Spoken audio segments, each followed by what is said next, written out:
Antisipasi kecelakaan yang sering terjadi, Dinas Perhubungan Kabupaten Ogan Komering Ulu Timur membangun satu palang pintu perlintasan kereta api di Kota Baru.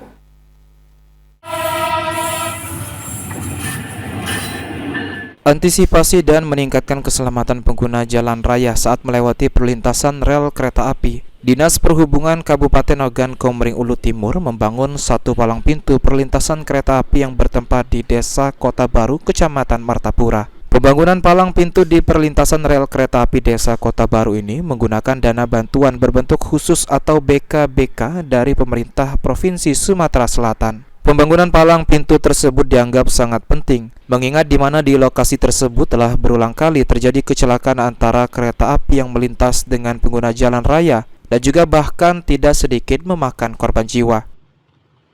Untuk pembangunan palang pintu di Kota Baru itu alhamdulillah kemarin kita kan sudah mengusulkan ke itu dananya dari BKBK. BKBK itu bantuan keuangan berbentuk khusus dari provinsi, dan alhamdulillah sekarang sudah 95% selesai, tinggal nunggu perizinan dari kementeriannya untuk operasionalnya. Bisa jelas Pak tujuan dari pembangunan palang kereta api Pak?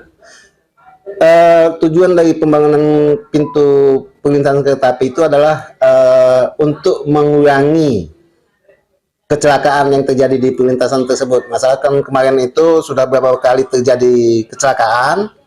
Yang terakhir itu antara kereta api dengan bis putra remaja yang putra sulung yang mengakibatkan meninggalnya 2 orang. Terus bisa nggak untuk mekanisme untuk penjagaan kereta api Pak? Untuk mekanisme penjagaan kereta api ya kita udah siapkan 4 personel yang nantinya mungkin kita bikin 3 shift, tiap shift itu 8 jam. Itu semua dari pemerintah Ogan Timur. Itu perkiraan kapan dioperasikan Pak?